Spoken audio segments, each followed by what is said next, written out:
Sir నేను నడుచుకుని వస్తూ ఉంటాను సార్. ఎస్ఎంఈ మండీలో ఫ్రూట్ వ్యాపారం చేస్తాను. నేను బండి వేస్తాను తోపడా బండి మీద. మండీకి పోతా ఉంటే ఆపోజిట్లో పరిగెత్తి వచ్చి ఒకేసారి పెట్టేసింది సార్. అది మోకాలకి కొట్టినా కూడా వదలలేదు సార్. అది మండీలో కొరికిందా లేకపోతే రోడ్లో ఇండియన్ కాఫీ బార్ ఆపోజిట్లో మేడం. మండీకి పోతా ఉంటుంది, నేను నడుచుకుని పోతా ఉంటుంది. ఆపోజిట్లో ఎవరో మున్సిపాలిటీ వాళ్ళు ఎవరో తరుముకొని వచ్చినారు ఆ కుక్కని. అది వచ్చింది ఆపోజిట్లో వచ్చి ఒకేసారి మోకాలు పెట్టేసింది సార్. ఎన్ని కట్లయింది? ఇది 3 ఉన్నాయి సార్. పళ్ళు దిగేసింది లోపల, పళ్ళు మొత్తం లోపల దిగేసింది అట్లే. రోజు పలమనేరు ప్రభుత్వ ఆసుపత్రికి పిచ్చుకుక్క కరిచి ఒక 8 మంది రావడం జరిగింది. మాకు పలమనేరు మున్సిపల్ కమిషనర్ సార్ కూడా ఫోన్ చేసి మరి ఈ విధంగా హెచ్చరించడం జరిగింది, కొంతమంది వస్తారు ట్రీట్మెంట్ కొంచెం చూసుకోండి అని. సో ఇది చాలా బాగా ఎక్కువగా గాయాలు అయినవి. ఇది చాలా ప్రమాదకరమైన సిట్యువేషన్ నిజంగా. ఇక్కడ ఎండిఓ ఆఫీస్ దగ్గర ఎక్కడ ఉన్నది ఆ కుక్క, చాలామందిని కరిచింది అని చెప్తున్నారు. మా దగ్గరికి అయితే 8 మెంబర్స్ వచ్చారు. వాళ్ళందరికీ కూడా ట్రీట్మెంట్ చేసాము, ఏఆర్వి వేసాము, యాంటీ రేబీస్ వ్యాక్సిన్. దాంతోపాటు ఈ పిచ్చి కుక్క కాబట్టి ఒక ఇమ్యునోగ్లోబులిన్ అనే ఇంజెక్షన్ ఉంటుంది. అది దగ్గర ఒక 4,500 రూపాయలు ఇంజెక్షన్. అది మాకు గవర్నమెంట్లో మేము ఫ్రీగా వేయడం జరుగుతుంది. సో ఇప్పటికీ మేము దగ్గర ఆ ఇంజెక్షన్ వరకే ఒక 56,000 రూపాయల ఇంజెక్షన్ మేము వేయడం జరిగింది వీళ్ళందరికీ, 8 మందికి. సో ఒకవేళ మిగతా ఇంకెవరైనా కరిచిన వాళ్ళు ఎవరైనా ఉండి బయట ఎక్కడైనా ఏఆర్వి వేసుకుంటే కూడా ఈ ఇమ్యునోగ్లోబులిన్ బయట దొరకదు, కాబట్టి ఇక్కడ వచ్చి వేసుకోవాలని విజ్ఞప్తి. అయితే మరి ఈ విధంగా కుక్కలు, వీధి కుక్కల వల్ల ఈ విధంగా చాలా నష్టం జరుగుతుంది, మనిషి ప్రాణాలకి ప్రమాదం అవుతుంది. ప్లస్ ప్రభుత్వం మీద కూడా ఇది అదనపు భారం అవుతుంది. ఇది మెడికల్గా ఇంత కాస్ట్లీ ఇంజెక్షన్ కూడా అదనపు భారమే చెప్పాలంటే.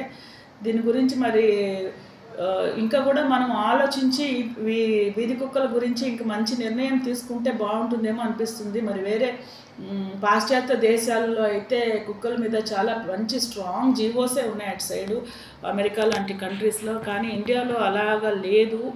ఇలా ఏమైనా చేస్తే బాగుంటుంది నాకు. ఎందుకంటే చాలా అది ఒకసారి రేబీస్ వచ్చింది అంటే ఇంకా దానికి ట్రీట్మెంటే లేదనమాట, చనిపోతారు. అది ఎవరికైనా కరవచ్చు కదా, మనం వెళ్తుంటే అది వచ్చి కరిచేస్తుంటే ఎంత దురదృష్టం కదా. అసలు మనిషి ప్రాణాలు కళ్ళ ముందే పోతుంటే చూడలేక, ట్రీట్మెంట్ చేయలేక నిస్సహాయ స్థితిలో చాలా బాధాకరమైన విషయం అది మాత్రము, రేబీస్ కానీ వస్తే. కాబట్టి దయచేసి ఈ విషయంగా ఇంకా కూడా మనము ఏదైనా ఆలోచన చేస్తే బాగుంటుంది అని అనుకుంటున్నాను నేను కూడా. Thank you. కుక్క కాటు కలిగిన వాళ్ళు ఎలాంటి ట్రీట్మెంట్ తీసుకోవాలి, ఎలాంటి ఆహారపు అలవాట్లు, దాని వలన ఎలాంటి ప్రమాదాలు బారిన పడకుండా కూడా ట్రీట్మెంట్ ఏ విధంగా చేసుకోవాలనేది కూడా దానిపైన ఉంటుంది. సో ఇది కుక్క కాటులో డిగ్రీస్ ఉంటాయి, 1st degree, 2nd degree, 3rd degree అని. సో ఇప్పుడు జస్ట్ ఒక గోరుతో గీకడమో, లైక్ కొంచెం పన్నుతో ఇలా చిన్న స్క్రాచ్ చేయడమో అలాంటివన్నీ 1st డిగ్రీకి వస్తాయి. సో ఏదైనా సరే సోప్ వాటర్తో బాగా వాష్ చేయాలి.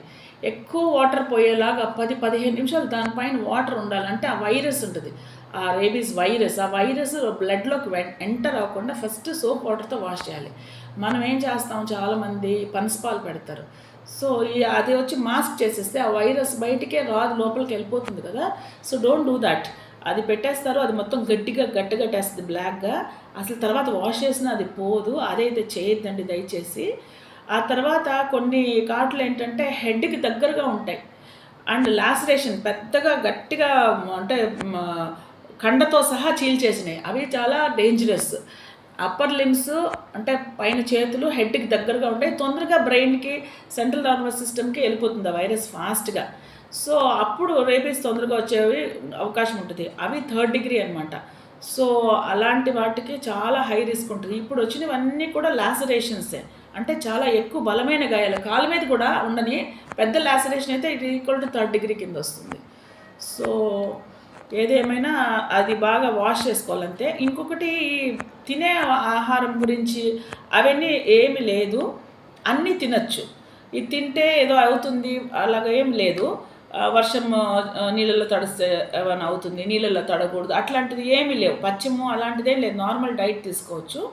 అండ్ అలాంటి పెద్ద లాసరేషన్ ఉంటే సెకండరీ ఇన్ఫెక్షన్ వస్తుంది కాబట్టి మరి ఇంకా బయట వాతావరణానికి ఎక్స్పోజ్ కాకుండా యాంటీబయాటిక్స్ వాడుకుంటే ఇన్ఫెక్షన్ రాకుండా చూసుకోండి. మామూలు గాయానికి ఎలాంటి జాగ్రత్తలు తీసుకుంటే అవి తీసుకుంటే చాలు. కుక్క కాటుకంటూ స్పెసిఫిక్గా పథ్యం లాంటిది జాగ్రత్తలు తీసుకోవడం లాంటిది ఏం లేదు. ఓన్లీ సోప్ వాటర్ వాష్ మాత్రం కంపల్సరీ ఇమ్మీడియట్గా చేయాలి, ఖర్చుని వెంటనే చేయాలి.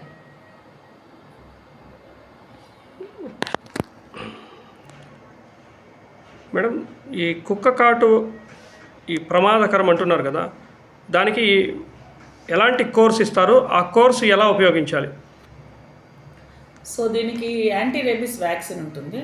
ఐడియల్గా అందరికీ ఇస్తాం. అది పిచ్చి కుక్క కానీ మంచి కుక్క కానీ దేనికి ఏది కరిచినా కూడా ముందు జాగ్రత్తగా ఇస్తాం. అది 0 డోస్ అంటే కరిచిండే రోజు, తర్వాత 3rd డే, 7th డే, మళ్ళీ 28th డే. సో ఈ 4 ఇంజెక్షన్స్ ఇస్తాము. ఇన్ కేస్ పిచ్చి కుక్క అయితే మాత్రం దాంతోపాటు ఫస్ట్ డే వచ్చినప్పుడు ఇమ్యూనోగ్లోబులిన్ ఇస్తాం, అంతే. ఈ యాంటీరేబిస్ వ్యాక్సిన్ యాక్చువల్లీ అయితే లైక్ 5 years వరకు వర్క్ చేస్తుంది. అంటే మధ్యలో ఎప్పుడైనా ఇంకొకసారి అంటే ఇంట్లో పెంచుకుంటున్న కుక్క ఉండొచ్చు, ఇంకేదైనా సరే ఏదైనా డౌట్ ఉంటే కూడా కుక్క కరిస్తే కూడా ఆ 5 years వరకే మళ్ళీ ఇవ్వాల్సిన అవసరం ఉండదు యాక్చువల్లీ. 0, 3, 7 and 28 days ఆ డోసులు కరెక్ట్గా ఆ రోజుల్లోనే వేసుకోవాలి, మిస్ చేయకుండా. సో ఒకవేళ ఊరు వెళ్ళినా ఎక్కడికైనా వెళ్ళినా అక్కడ కూడా గవర్నమెంట్ హాస్పిటల్లో వేస్తారన్నట్టు, ఎక్కడైనా వేస్తారు. అది స్లిప్ చూపిస్తే వేస్తారు. మన దగ్గరికి ముల్బాగల్ నుంచి అట్లా వేలూరు నుంచి వేరే స్టేట్ నుంచి కూడా వస్తుంటారు. వచ్చి అలా వేసుకున్నాను పని రీత్యా ఇక్కడికి వచ్చానంటే మేము వేసేస్తాం. ఎందుకంటే మిస్ చేయకూడదు, అది చాలా ఇంపార్టెంట్, లైఫ్ సేవింగ్ కాబట్టి ఇది నెగ్లెక్ట్ చేయకూడదు. పొలంనేరు ప్రజలకు విజ్ఞప్తి, ముఖ్యంగా ఈ కుక్కలు, వీధి కుక్కలు ఏవైతే ఉంటాయో వాటన్నిటికి కూడా మనం తగు జాగ్రత్తలు పాటించవలసిన అవసరం ఉంది. ఎందుకంటే వాటికి మనం చంపేదానికి లేదు. వాటికి మనం చిత్తూరులో మున్సిపల్ కార్పొరేషన్ ద్వారా వాటికి పునరుత్పత్తి కాకుండా స్టెరిలైజేషన్ ఆపరేషన్ చేస్తున్నాము. ఆల్రెడీ గతంలో మనం తిరుపతి వాళ్ళ ద్వారా దాదాపు అన్నీ చేసాము. ఒక 120 కుక్కలు, 27 కుక్కలు మా సర్వేలో పెండింగ్ ఉన్నాయి. వాటిని కూడా మనకు నెలకు, వారానికి ఒకసారి వాళ్ళకు చిత్తూరు కార్పొరేషన్ వాళ్ళతో మాట్లాడి అక్కడికి తరలించి ఆపరేషన్ అనేది చేయడం జరుగుతుంది. కాకపోతే కుక్కలను మనం ఎక్కడంటే అక్కడ ఈ నాన్ వెజ్ కానీ, ఈ మాంసం అంగళ్ళు కానీ, చికెన్ సెంటర్లు కానీ, ఈ రంజాన్ మాసంలో ఏదైనా వాటికి సంబంధించిన నాన్ వెజ్ ఐటమ్స్ వేస్తే అయినా కూడా కొద్దిగా అడ్వర్స్ అయ్యే అవకాశం ఉంది. వాటికి ఏదైనా కుక్కల అభిమానులు ఉంటే కొద్దిగా బిస్కెట్లు కానీ వెజిటేరియన్ ఫుడ్ వేయడం వల్ల ఎటువంటి ఇబ్బంది లేదు. కుక్కలకు ఫీడింగ్ ఇవ్వడం వల్ల ఇబ్బంది లేదు, మంచిదే. అలాగే పబ్లిక్ ఏదైతే మనకు కొన్ని హాస్పిటల్స్ కానీ, స్కూల్స్ కానీ అటువంటి ప్రెమిసెస్లో కూడా సుప్రీంకోర్టు గైడ్లైన్స్ మేరకు వాళ్ళందరూ కూడా అక్కడ తెలియజేయడం జరిగింది. వాళ్ళు ఫినిషింగ్ వేసుకోవాలా, కాంపౌండ్ వాళ్ళు నిర్మించుకోవాలా, ఆ కుక్కలకు వాళ్ళే బాధ్యత తీసుకోవాలి. బస్టాండ్ కానీ, గవర్నమెంట్ హాస్పిటల్ కానీ, ప్రైవేట్ హాస్పిటల్ కానీ, స్కూల్స్ కానీ ఆ యాజమాన్య బాధ్యత అనేది సుప్రీంకోర్టు క్లియర్గా ఇన్స్ట్రక్షన్స్ ఇవ్వడం జరిగింది. అలాగే పబ్లిక్ వీధుల్లో కూడా ఎవరు కూడా ఓపెన్గా అనేది పెట్టకూడదు.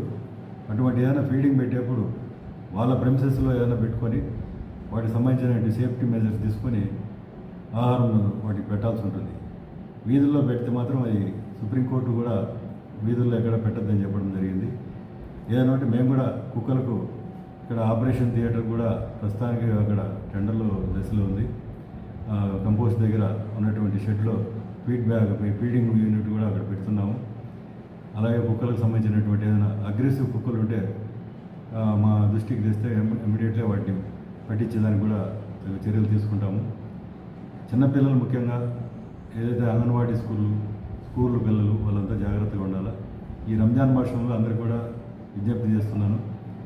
హోటల్ కానీ, చికెన్ సెంటర్లు కానీ, మటన్ షాప్స్ కానీ రంజాన్ మాసంలో ఒక పొద్దున్న తర్వాత కొంతమంది ఈ నాన్ వెజ్ ఫుడ్ వాటికి అందుబాటులో లేకుండా వాటికి ఏదైనా ఉంటే మున్సిపాలిటీకి మా బండ్లు వస్తాయి, వాటికి చెత్త అనేది మున్సిపాలిటీ ద్వారా సేకరిస్తున్నాము. ఆ మున్సిపాలిటీకి ఇస్తే మేము దాన్ని డిస్పోజ్ చేసేదానికి ఉంటుంది. ఎక్కడంటే అక్కడ రోడ్ల మీద కానీ, డ్రైన్స్లు కానీ వేయకుండా ఉండాలని విజ్ఞప్తి చేస్తున్నాం.